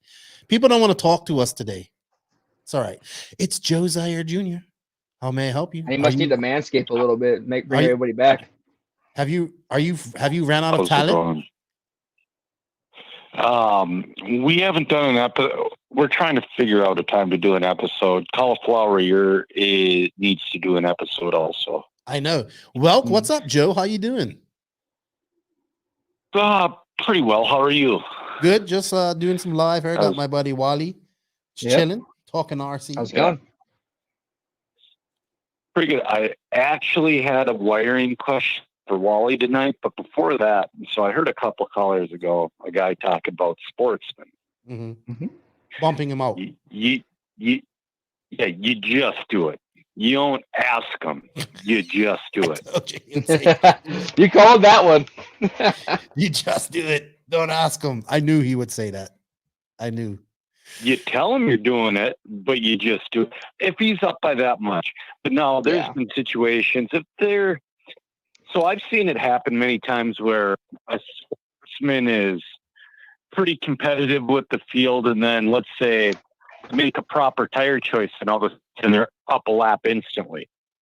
Then it's like, all right, you can maybe go a little soft on that guy. But if he's up 2 laps and just wants a trophy, F off, move up. See, I told you. I know, Joe. That's what I was going to say. Good stuff. Thank you. I appreciate that. And also, it sounds like he said he was a quote unquote guest race director. Yeah. I really hope he got paid. It drives me nuts when people pick up a microphone without getting paid. You pick up a microphone, you get paid every time. I'm picking mine up. Trying to pick yours up? It ain't working. I have one. Yeah. The headsets count with microphones in them? Yeah. I'm working a race this weekend. Where are you racing Believe this me, weekend? I'm getting paid. What race are you calling this Richmond, weekend? It's Minnesota Nitro Series round number 3 at Rick's Hobby Farm, and it's in Richmond, Wisconsin. Actually, it's just right over the border. It's a really nice track. Sweet. What do you? Are you? You're just calling it. You're not racing, right? Right. I was gonna race, but it's just a way different mindset. Yeah, it's too much to do. It's so actually Ryan Green would be the guy helping me out, my co-host. Okay. But it's still just not. It's just not right. I tried once this year and it doesn't work. So, yeah. Anyway, so my question for Wallie is, how do you run the fan wire on the 22X4? Do you run it on the outside of the motor and run it where the ESC is going, or which way? Trying to remember how I did that last one. I think what I do is actually run it along the side rail. It's kind of the same for the B74. So you can, if it can't fit underneath the motor and to the back side of the motor. Yep. Wallie, no volume, Wallie. Yeah. Yeah. I think he might be gone. No, he's still here. No volume. Oh, there we go. Yeah. You muted yourself. Oh, muted. I didn't do something, or my phone, but my headset decided to do something on its own. Worries. But basically, I take the sensor wire and the fan wire, put them together in a piece of heat shrink, and then I'll glue that heat shrink to the side guard, and then just run it straight along there, and then back into the speed control. I really like that idea. I'm gonna do that. Is this for your new? I have the. Right. Go ahead. Yeah, I was gonna say I have the new Team Velocity converted 20 VT X4 sitting in front of me. I'm really excited for it. I can tell. That should be pretty cool, honestly. Yeah, that should be pretty fun. The class is very fun. I don't think it'll get nationally big because basically Team Associated will not release a mini truggy. Yeah. If they released a mini truggy, the class would be massive. It really would be. Why aren't they releasing one? They just don't think it's worth it, or I'm I don't know, not too 'cause sure. I mean, for all I know, I don't know anything in there anymore. So, I mean, they could be. Yeah. All they'd have to do is make shock towers and front and maybe rear arms. The rest, like I'm looking at the B64 conversion right in front of me right now, the Team Velocity VT64. Mm-hmm. Mm-hmm. I know how much that conversion cost, and it wasn't a lot of money, man. Yeah. Do they run the same length to chassis? tool it and make it. Yes. And what we do is we get our length out of the arms. Mm. So, you know, outdoor, I haven't tried the new Truggy on outdoor yet. I don't think I will this year. I might, but I don't think I will. But indoor, I would prefer to have a converted one than a Tekno. Why is that? They're more nimble. They steer way more. Okay. Mm-hmm. So, the Tekno is definitely way easier to drive, but it's not faster. And these use regular truck tires too, right? Yep, just stadium truck. Some people do short course. It's not worth it. I don't think it works better, but some of them look pretty cool when they have the old school truck body on it. They had like a C10. Well, the thing is, it's way worse, to be honest. I had a friend try it, and it's way worse. Oh man. Yeah, you wouldn't think so. You wouldn't think it'd make that big of a difference. It's huge. And the guys in Omaha tried stadium truck bodies. Man, they were fast, but they couldn't put 2 laps together and save their lives with them. Got it. Really? So what body do they run? Is there a custom body for it? I'm running Tekno makes their body. J-Con makes a body, and I run the LFR, the Lead Figure Racing body. Gotcha. Okay, so there are bodies available for it then. Yeah. You got a couple, and X-Ray makes their truck up. X-Ray's truck actually looks like the Tesla Cybertruck. It's just so ugly, but interesting. Sweet. I've never actually seen one go. I'm lying. I have seen one go, but I haven't seen more than one on a track when I've been at a race. So it's a big class in Minnesota and Wisconsin. Well, they get heats of them. They got one heat, I think, they got one heat at PMB. I think they're going to have it this year. Are they going to have it at Southern Nats? They'll definitely have it at AMS. It's a popular class up in the PNW as well. When we go up to the Washington races, there's at least 2 heats. Can this be a beginner-friendly class, though? I've asked you that before, Joe. No. Maybe if more of them come out. Stock motor in it. Okay. That too. I'll tell you what. So the reason this class is so fun is because you can rip it like a wheeler, but it's got the stability of a stadium truck. Mm-hmm. And it's full-wheel drive. Too much. Yeah, it's too much speed for a beginner, I think. Okay. Because we're putting in 5.5, 6.5.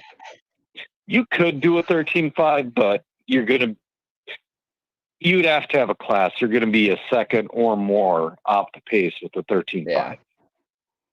Like a 13.5 four-wheel drive truck class? Yeah, it would be okay. I don't know about your area, but in our area, stadium truck itself, two-wheel drive stadium truck, is only ran on carpet, and the class is 13.5. Mm-hmm. So it won't be that big of a reach to make a 13.5 mini truggy class. Yeah, but it sounds like 13.5 truck. I prefer the mod. Yeah, definitely. I agree with you 100%. But it seems like the stadium truck class and even the whatever is left of the short course class is all going to 13.5 across the board. OCRC just has an open one at the Surf City, but everything else that I've seen is 13.5. Yeah.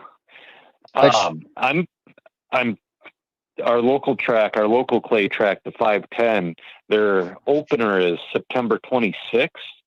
Mm-hmm. And I'm trying to get a group together to race mod buggy. Dude, that's like pulling teeth in this area. So they made those stock cars too fast. Everyone disagrees with me, or some people disagree with me, but I will stick with that to the end. They made the stock class way too fast. And I think that showed up at that Surf City. I mean, there's stock buggies doing mod lap time. That shouldn't even be a thing. No. Wally, how long have you been racing for? Like, what year did you start? Started racing in 2006. So you started racing around when brushless was getting popular. Right. My first couple motors were like P2Ks and Monsters. Oh yeah, those were awesome. Mm-hmm. I believe that's a whole nother discussion I could spend hours on is brush motors.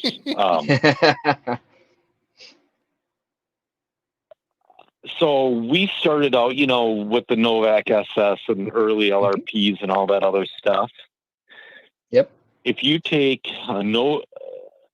and before stock was originally 13.5.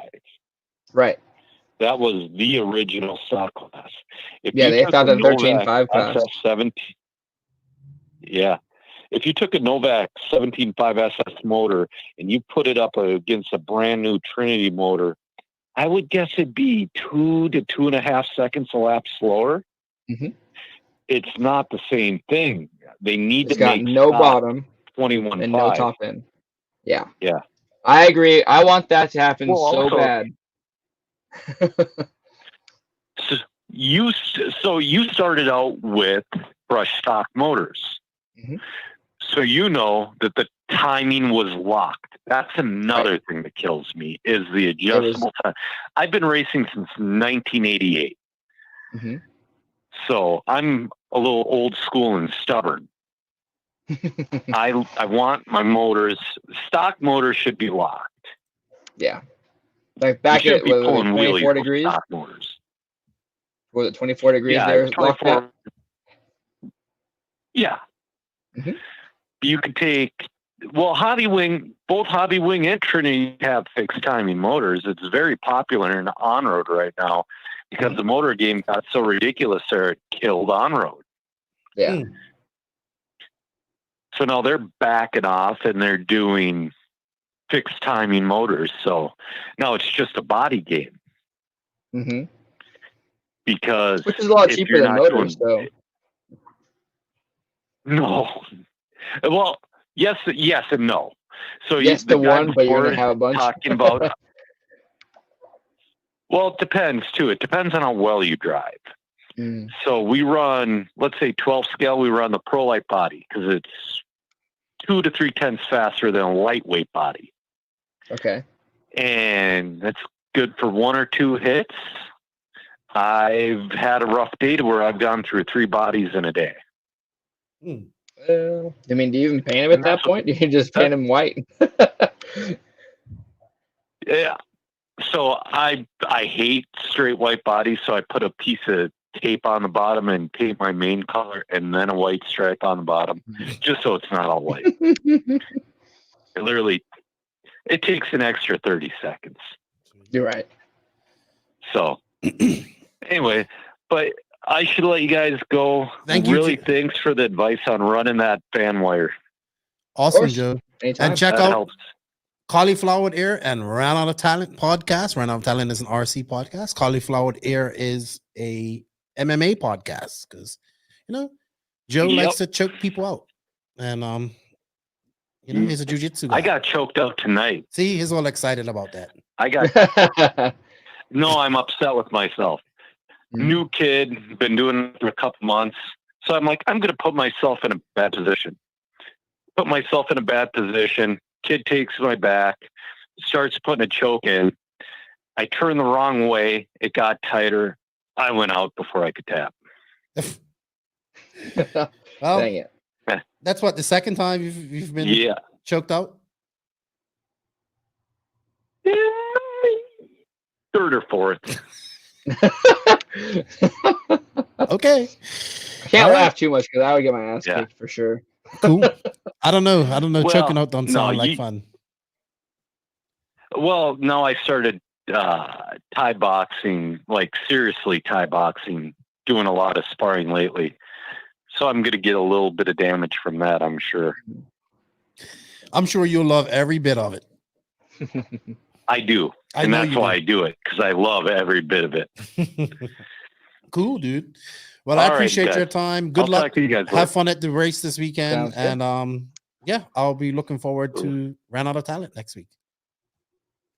Cool. Talk to you guys later. All right. Bye-bye. Bye, buddy. See you later.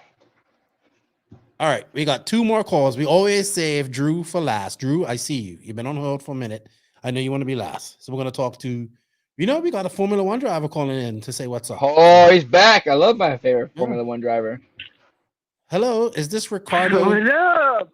What's up? What's up, Ricardo? Yes, how you doing? It's Daniel Ricardo calling us all the way from Europe. How are you? I'm good. What's going on?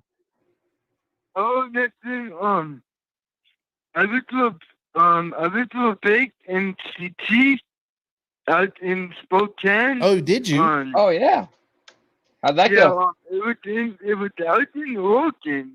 Yeah. How'd you make out? And I almost got the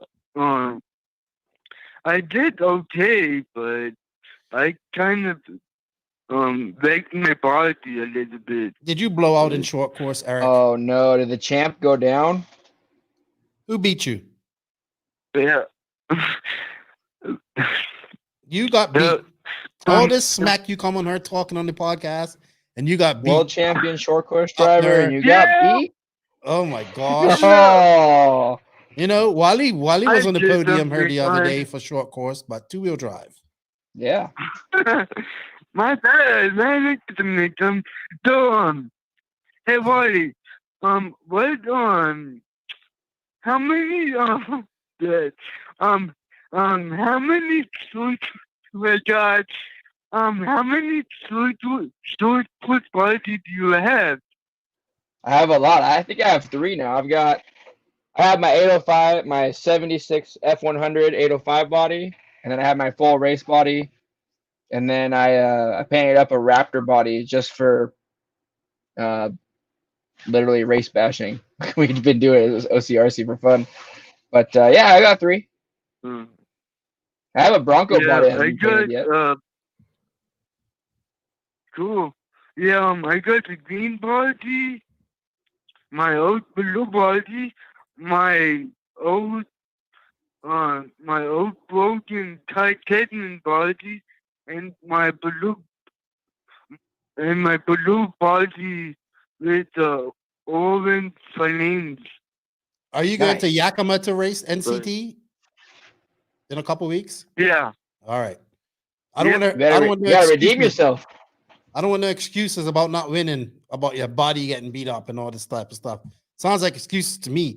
Daniel Ricardo doesn't make excuses. He just wins. Yeah. Daniel Ricardo just goes for it and wins, guys. All right, Eric. Man, come on, man. I can't, but Wallie. I mean, I could try, but Wallie can try. That might be a next year type of thing. Yeah, Wallie says he's staying local for this year. Almost end of the year, man. It's time for Christmas. It's time to reset. Time to reset. I like that. Time to reset. But we might I told you come out because I think there's a big tournament at Spokane Valley. So if you can make that happen, I'd be happy. Yakima is this weekend. Very cool. There we go. All right, I was wrong. Yep. All right, Yakima is this weekend. Oh, Eric. hey. You better be ready. You got 2 days. I'm not gonna be able to. Who's gonna go? You? No, but it's I can't make that one. Hey, can't make that one this time. Daniel Ricardo, we have to go. We have one more phone call. I appreciate you calling us up. Bye-bye. Hey, can you fly me? Can you come pick me up in your private jet? I would like to go to a Formula One race. Yeah. Hey, if you send your private jet, I'll be there. All right. Bye-bye. All right. We have to talk to the king of anal beads. Oh boy. Hello, am I talking to the king of anal beads here? I mean, Drew Singer. Hey, how you doing? What's up, dude? If you get to the end of this podcast, there's gold. I saw that you've been on hold for 55 minutes. 55 minutes you've been on hold. Yeah, I've just been listening. You did him like that? Well, I know he wants to be last, so I let him be last. What's up, man? Yeah, well, I was kind of figuring like I'd just bust up the middle of it because I like to bust up the guts of the show. But I mean, I'm cool. I'm cool with my MO is being last. I like a little bit more airtime, and I think it's like late night after hours. Are you up to session? Are you going to Southern Nats this weekend? Oh no, man! I'm not making that trip. We need another good story. Come on.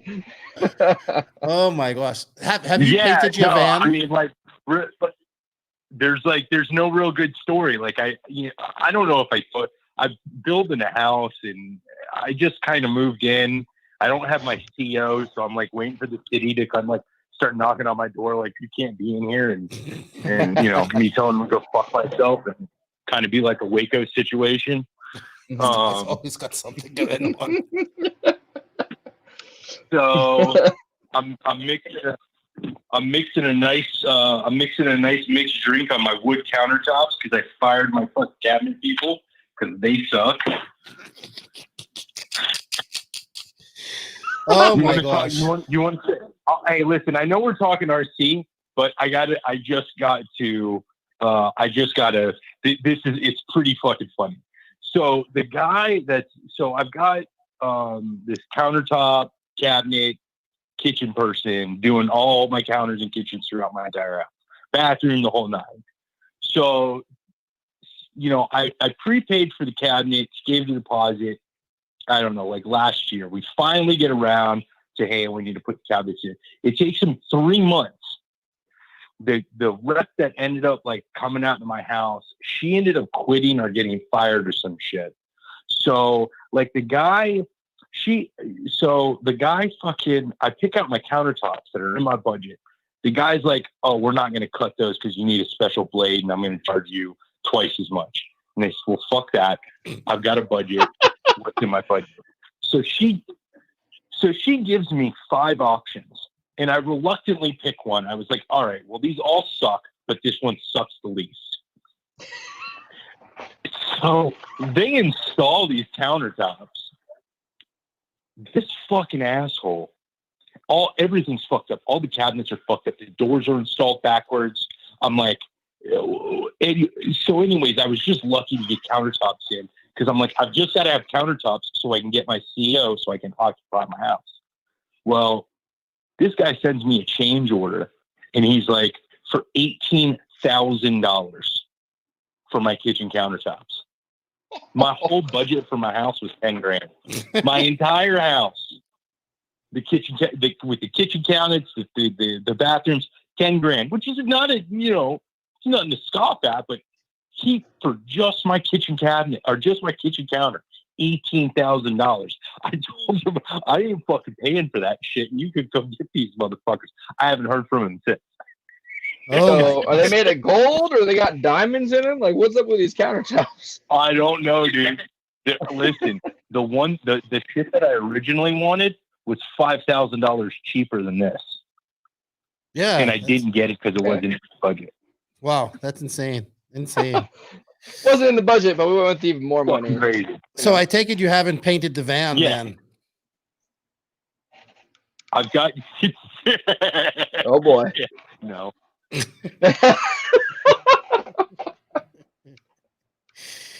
Oh my gosh. I know the neighbors love it. I'm like right across the street from a fucking golf course. I know the fucking neighbors love it. They got this shit fucking van sitting next to this fucking bomb ass house. looks like a successful. I look like a successful meth lab owner. That's what it is. Well, if you're catching on fire and all that stuff, it definitely resembles a meth lab. So, what you haven't been doing any RC shit then at all? None, dude. I haven't touched an RC car other than to like take it apart and sell it. I haven't touched one in a couple months, man. I'm going to FX of Nitro. Okay. This weekend in Sumter. Nice. And then I was going to go to Southern Nats. I just didn't have it in me to make the trip. So Sumter's closer. I'm going to go to AMS. Sumter's closer, and I'm going to go to AMS. And I didn't want to go to a big event. I just built a few weeks ago. I did buy the new HB cars. I saw that. The RSs with their kit. So I built those. And I just got to break the motor in one and bind it up to the transport or my fucking radio, and I should be good to go. It was funny. I should have sent Wally the HB, because I got the HB. I'm not going to tell you how I got it, but I got it before it was released. So I got. As long as it doesn't include anal beads in the story. It does. I feel like HB shoved a bunch of anal beads inside of it because it was like missing half the part. Oh, you got like a production run, like a pre-production run. I got a pre-production run that like was missing the shop caps, ball cups. What was it? The turnbuckles were not machined. So they didn't thread into the turnbuckles. No, so where the kingpins go in, the kingpins go in into the hubs, the front hubs. Right. They weren't machined. Okay. So there's no hole. It's a solid block of aluminum. Got you. That always works. But that's teething problems of a new kit. That's teething problems of a new kit. So yeah, and I'm not worried, dude. I talked to Chad. Chad's sending me new parts. Good stuff. Fine. So you're gonna hang out with Joker and the boys in Sumter this weekend. Then Joker called up last time. I'm gonna hang out with Joker. I've got an event at my clubhouse on Friday, and so I got to pull a security shift, and then I'm gonna be getting in the van. Ripping grass, leaving all the hookers and cocaine. Hookers and cocaine. Leaving all the hookers and cocaine behind, and gonna go race RC cars because I'm a fucking idiot. It's funny. Max and I used to have this joke, and I was like, Max, now that you're a pro RC, what's it like traveling around being a pro RC driver? It's all about hookers and cocaine, Keenan. It's all about hookers and cocaine.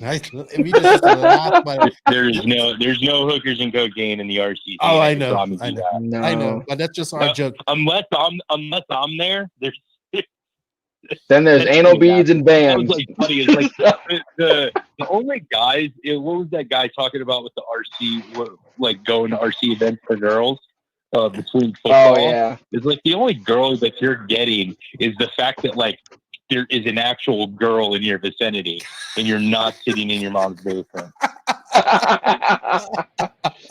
Just within a 10-foot radius or so. Unfortunately, RC has that much appeal to the opposite sex who don't race. I'm not going to say what events I've been to, but it's like day strippers, if that makes sense. Day strippers. I don't know, how many of the listeners. Yeah, I don't know. Go to a strip club during the day. Oh, right. The budget. So like you got your A team, your B team, and your day strippers. They may or may not have a foot. Oh, hold on, I got to close my door because this is actually my daughter's grandmother I'm going to be talking about. If it isn't too vulgar. Oh no. Oh yeah, it's really good. Oh god.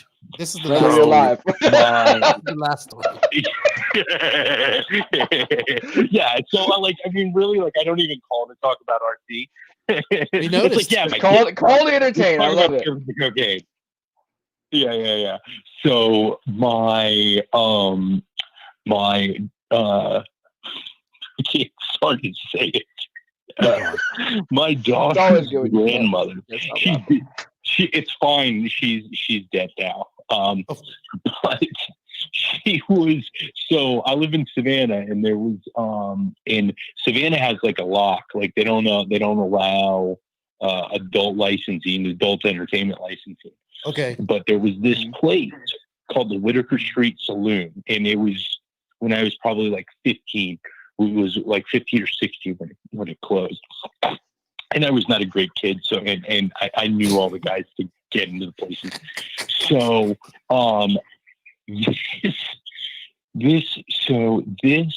there was this one. So there's this stripper, old stripper. She had 1 foot. She had 1 foot. What? Dude, she had 1 foot. I'll tell you what. She had 1 foot. You think that's bad? I know this is not. Okay, so like, go ahead. Well, the first time I came here to the DR, because like it's let's like be realistic. Like there's girls all around and everything. So there's girls doing their thing. Yeah, there's tourists. So I dated a Dominican cop. That was a mistake. Right. So I remember going to this. I can tell you that story. Oh, I probably know most of them anyway because I have a Dominican. I know how it goes. So her last name is Sanchez. So I mean, like, I've seen a one-legged woman of the night walking up and on, hobbling up, crutching it up and on, and she used to make good money. She's very good looking, but she had one leg. She lost in a bike accident. No. See, Lefty, those don't count. So I want you to, they don't count in this world. We're talking, I want you to think like, you know what, like 5 years of method duty. I don't know. I've never experienced meth. So. No, what I'm saying is like, you've seen people like the faces of meth, right. You've seen them and then 5 years later, they look like they're 80. So like, imagine like at least a good solid 20 of that. And you're the lady of the night, and you've been working at the Whitaker Street Saloon. And you have 1 foot. And you have 1 foot. And you've got 1 foot. Did you have a fake foot? How did it work? No. So egg leg? She would wrap it. She would wrap it. It was like her foot was cut in half. Oh. So she had like half of her foot. She didn't cut the whole thing. She got ran over. She got ran over by a fucking lawnmower when she was a kid. No way. Yeah. That's insane. Oh man. Fucking cut her foot off. I've heard stories. I thought it was untrue, but it's true. Now we know. Well, you know. Yeah. Wow, that's insane. Yes, and if you do that, you turn into a crack whore. Okay. Man, how else do you deal with the pain? Oh my gosh. So yeah. So I didn't know this. Right. So I didn't know this until I started dating this girl randomly when I was like 17. And I meet her mom. And her mom looks super familiar. This was like a couple years later. Her mom was the fucking 1-footed stripper from fucking the Whitaker Street Saloon. Oh my God. Wow. Yeah. Full circle. Oh my God. She was walking around the house with half a foot. Oh my God. Did you ever tell her you saw her in the saloon? Yeah, I saw her in the saloon. Did you ever tell her that? A couple years before. No. She was still working there, I think. Okay. Well, now I know how he knows the whole backstory of the. She worked there. Yeah, she worked there till it closed, and that was like a couple of years later. Oh my! I mean, it didn't last much longer. Mm-hmm. She didn't last much longer with half her foot either. It was speedy as fuck. It like there was like dudes throwing rolls of pennies at these girls. It was bad. It was. You get a fucking roll of nickels. Here's your $1, bitch. Oh my, that's bad. That's bad. Wow. Leave it to you to tell some crazy stripper story with half a foot. I'm not even surprised anymore. I just wait for that call. I'm just want to know someone messaged me the other day and goes, "The Cadillac of anal beads," and I just laughed my ass off. Dude, it had a digital screen on it. Oh my gosh, man! Get that van painted before you go on a long trip again. We don't want another TikTok video. No, so my sheetrocker wants it. I'm gonna get I'm gonna get one of those tool trucks that's already built. Okay, like a Snap-on truck.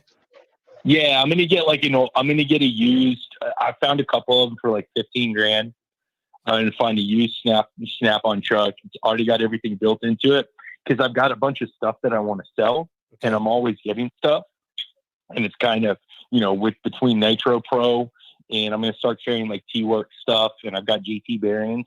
I'm gonna do kind of like I was selling you, like a boutique, kind of just real small, odds and ends parts, right? Things of that. Maybe I'll get with like Wallie and get some of his stuff, just like kind of like cool stuff that I like, that's eclectic, right? And not just have like everything that everyone needs. But if you need something cool and you want to spend a little bit extra money, I'll have something for you. Yes. I'm not going to be carrying like fucking, car parts or anything like that, but we'll carry like hop-ups and things like that, so you can customize your car and just get good quality stuff. Awesome.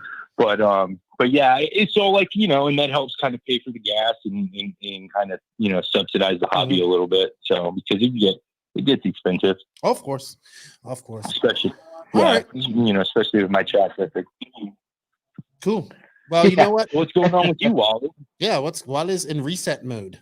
Just in reset mode, just kind of winding down for the end of the year. I'm going to do some local races and pretty much call it at that point. You look exactly like a one of those emojicons tonight. Which one? I was looking at you. Whatever, like the ones you make. Like the ones you make on your iPhone. I don't know what the fuck they're called. Oh, check it out. I've got one. Let's see what we got here. Yeah. I think you look like yours tonight. Let's see. Let's zoom. You got your beard all cut shaved and everything's very symmetrical. Yeah, he must have done that with his cleaned up 3.0. See what do we got? Yeah, let's see. Have we talked about how life changing it has been since I've got my ball clippers? No, we haven't. But I fucking cut everything with those. Just like me. My face. It doesn't matter. Balls. It does look like you. Everything. It does look like me. Oh. You can it makes a mean mojito too. You can just turn it on and put it in and crush the. This one's literally me right now. Excuse me. That's my laptop for that one. Yeah. There may or may not be a pubic hair in your mojito, but it's still good. Oof. Oh my God. I almost choked. You almost killed Lefty over here. Yeah. Get that Lawnmower 3.0, manscaped.com. Promo code no name all caps. I'm wearing the boxers right now. Yeah, I need to get a bigger size. Boxers to be nice. Yeah, I need to get them send me a 2X, not a 1X. My wife wears my boxers. She does look good in them though. The Manscaped boxes. Cool, dude. Yeah, they're really they are comfortable nice though. They are comfortable. Yeah, they are. I wasn't expecting that because usually, like, you get something like that, like it's an extra, and they're not that great. But like, I would buy more of these. They're nice, lightweight, and like I'm very agile. Can drop kick people with them. You're spry like a cat, like a spider monkey. All right, Drew. Well, you know what? Are you? Sorry. Go ahead. Well, I'll fuck off. No. I was going to ask you something. No, I was going to ask you what you're doing. Me. We're just doing the lives. I'm plotting 2021 myself. I guess not a reset, but that's more of a push. I'm really hoping next year when racing starts, I can get to more races and do some more like this type of stuff that we're doing here. Pit walks. I'm not really interested in broadcasting races, but the ambience around races, interviews and stuff like that. That's what I want to do. That's the fun stuff. As long as you're wearing a Nitro Pro shirt and hat and Nitro Pro can pay for me to go there, and I will definitely rock out with my. You know what? So we shall see. Like Joe said. Hey, about that, I'm pretty sure I'm going to get sued for these countertops. So maybe 2025. I don't know, man. 2036 when I get done paying for the $50,000 countertops. Oh my God. It must be like marble or something. I don't know. Marble with diamonds and gold in They're them. not. Carrera is like, listen, my bathroom. So it's pretty pimp. So my bathroom it's like a big wet room. My fucking tub's in it. The whole thing's wrapped in Carrera. It was less expensive for the tile than it was for these countertops. I don't know, man. You better get your money's worth out of this countertops. Yeah. They're fucking. It's whatever. It's whatever. It's nothing fucking special. I can promise you that. He thinks it is for $18,000. $18,000 worth of something he special. does. So Sumter this weekend, hanging out with Joker. The FX of Nitro is nice. Like the guy Rob Isaac, it's his wife's idea. They do a pretty cool format there. Sorry to get off the. I was just thinking about it out loud. No. I want to talk about it. So let's talk about RC stuff. I'm cool with that. Well, yeah. All right, but we're gonna talk about it a little bit because we're gonna hang up here in a bit. It's getting late here for me. FX of Nitro, they have a really cool format. It's all heads up racing, so that should be pretty good. So is it like a Reedy style? No, it's more motocross, I believe. So they do like heat races and then and then like two mains. I think you get. I can't remember. He did say it on the podcast, but that was about 2 months ago. So it should be good. And I wonder if Ryan's going to Southern Nats. Yeah, he'd be at Southern Nats. So I know Ryan Lutz does a lot of things with Rob and those guys at FX Nitro. They also do the USRC. They actually has 2 series. So those are the same guys. Yeah, well, it's his wife. I think his wife came up with the FX of Nitro, which I think is a really good name. And it is a really good name. She wanted to do that. They're way better branded. She must do the branding. They're way better branded than USRC. Right. Well, Rob does USRC, and they're Fame Wolf and whatever USRC. Yeah. So it should be good. I'll be interested to see how you liked it, and get your feedback on it next week. So. Yeah, I like heads up racing. That's like I want to do a Reedy style format for like one of our big races because I just like that every race counts, and you end up where you end up anyways.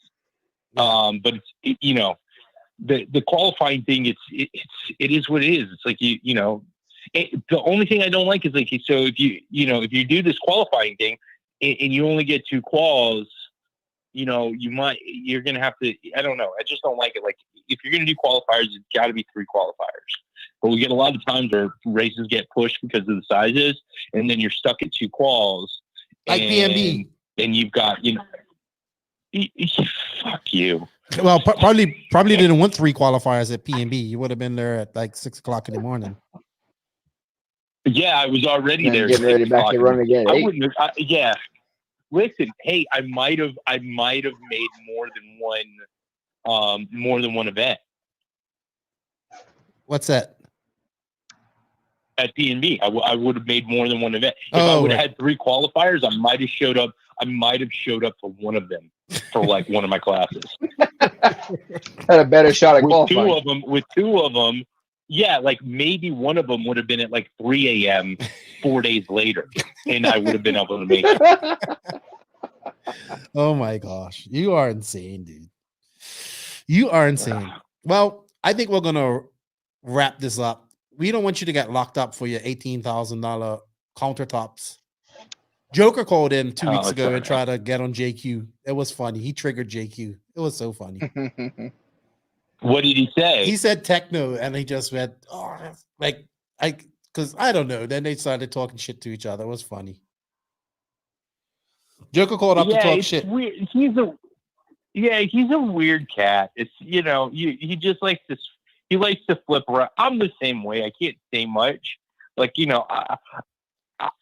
I like Tekno. I think it's a better car than anything else that's on the market. New car, the car they have out now is really good. The Nitro car It's really good. I like the it. nitro car. I got one of the first runs of the 2.0. I didn't really like it. I went back to my 0.4. Mm-hmm. But like I run my Tekno, and the last 3 times I've been out throughout this year, one of my buddy Brandon Diaz, he's a team driver for HB. I picked his car up, with his setup in it, which he's got a decent setup. Mm-hmm. I like my car a little bit stiffer than him, which I think would give me some more. But I'm like 2 or 3 seconds faster. Well, like I pick his car up and I do 3 laps, and they're all consistent, and they're all 2 to 3 seconds faster. Well, I feel like I'm going with it. Well, not only that, I mean, the presence that HB has right there in your area is incredible. Like, it's so many people have HBs. I mean, you got Cole as well right there, and HB is a popular car on the East Coast. I would say more popular, but definitely more popular. I mean, I'm not gonna knock Cole, but I mean, like, I haven't hung out with him. He's always at the track, like drinking beer and stuff like that. He's not very approachable. He is. What's up, Zach? Of course, Cole's. I was looking at his video today. But yeah, man, I don't think you could go wrong with either of those chassis right now, HB or Tekno. HB. No, well, obviously so the one thing is like when they went to the RS and I started looking at the specs, and I was like, this is a fucking 817. I was like, they're just rebadged an 817. They took an 819 and then went back to the 817 and called it the RS.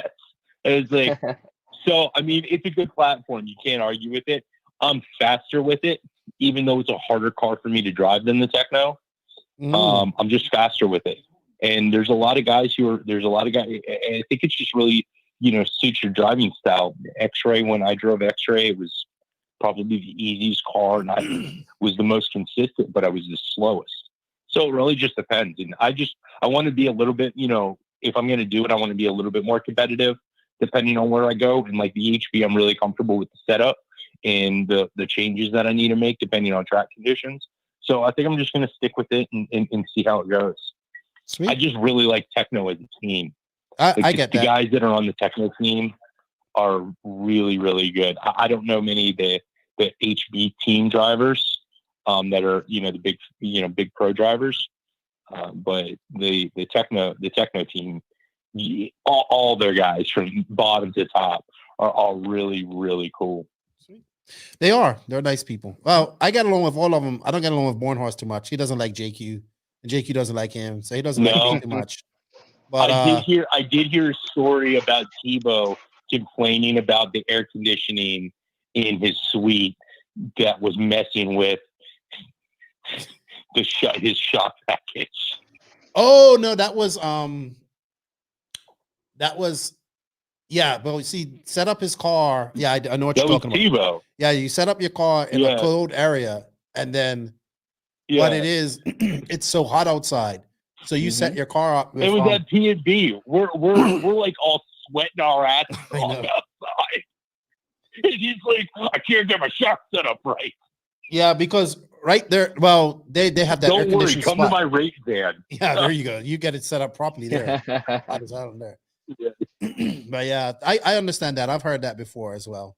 So yeah, man. Cody Grams, what's up, Zach? Zach Thompson, clean freak. Zach. I'm trying to convince Zach to run my servos so he could support the company. There you go, Zach. Trying to buy some stuff. Yeah, and clean freak. We got a giveaway going on with them as well. Thank you, Zach, for your. He says, Wally, send me a hat. I think you and Wally should talk anyway, Zachary. Try and get some clean freak over there on the West Coast. How do you do your giveaways? I don't know. I think I'm gonna just do it like spin the wheel. I do have some patrons that I have that I'm gonna do for them separately because they're patrons. And I don't know. We have to figure out for Zach's how we're gonna do it. For the main group. What's up, Bill? How you doing, Bill Hagen in the house? Cody Grams. A well set up car will be ruined by someone who doesn't know what they're doing. That's true. Yep. All right. Cool. Well, Drew. Shocker. It's 2 hours. We've been going on for a while. I got to get this up. It's almost 11 o'clock. Shit. I just saw that. Thank you for your time, Drew. I appreciate it. Have fun at Sumter. Yeah, man. And I'll talk. I guess we'll talk to you next week. We'll find out how Sumter went next week. Yeah, man. I'll try to make it a point to call in next week. I appreciate your calls, man. I hope you might have a really funny story for us too. You, Joker, Sumter, all that they're getting one together. I don't know. Something. Yeah, I'm gonna try to remember it because the last 2 times I went up there, I know I don't remember it other than us like trying to break on post to get to the PX because there was all the and the whole PX was closed because of fucking COVID. Yeah. So we went to the store and bought like 30 of those little bullshit fucking fireball shot things, and I got wrecked and was pissing myself in the middle of the fucking. I don't mess with that fireball, man. I don't mess with that nope, fireball. Not anymore. I'm done with that. Yeah. All right. I flooded the track. All right, my dude. I'll talk to you later on. You have a good evening and have fun at Sumter. All right, buddy. See you later. Yes, sir. All right. Bye-bye. All right, bro. Bye. All right. So I think that's it for tonight. Thank you to everybody that showed up and tuned in. It was a little light tonight, but it's still steady. Thank you for all the questions. Thank you to everybody that called in. Big thank you to you, Wally, for coming on and giving and your time. I'm talking to you like you're right next to me because I feel you're right next to me. I should right be here. No, go this way. No, you go the other way. No, that way, yeah. That's the corrugated dance move right there. Thank you for your time. I appreciate it. Reset time. Have fun at Santa Barbara this weekend. Of course. Thank you. Like I said, thank you to everybody that tuned in and shared this. I appreciate that. Thank you to all of the NNRC squad around the world. I appreciate you guys' support. This will be going up. The audio side of this will be going up probably tonight. I might stay late. We'll see what happens. Shout out to my patrons, the patrons of the podcast on Patreon. I appreciate you guys' support. If you're in a position to support the podcast a little bit more, please go over to Patreon. It's in the written description. And every little bit helps, man. I appreciate it. And thank you to the awesome sponsors. Obviously, Tekno RC for bringing this part of the podcast to us, the Tekno RC Hotline. Thank you. RCMX, JQ Racing, Beach RC, Papa Willie's Traction Tonic, Rob's Oil, Manscaped.com, JQ Threads, and of course, Wally Builds.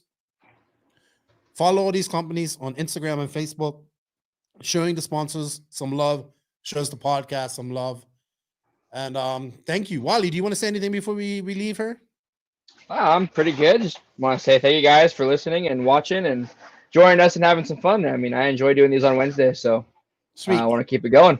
And Wally's got to go to OCRC because it's Wednesday night. What is it? What do you guys call it at Wednesday? Wednesday Night Worlds. Wednesday Night Worlds at OCRC. Yep. So remember, everybody, Nitro is the glory. E-Buggy pays the bills. Have fun this weekend if you're racing. If you ain't grinding, you're sliding. And remember, hard work beats talent when talent doesn't work hard. Lefty is out. Thank you for listening to the No Name RC podcast. We greatly appreciate all the support and love from you, the listeners. Without all of you, none of this is possible.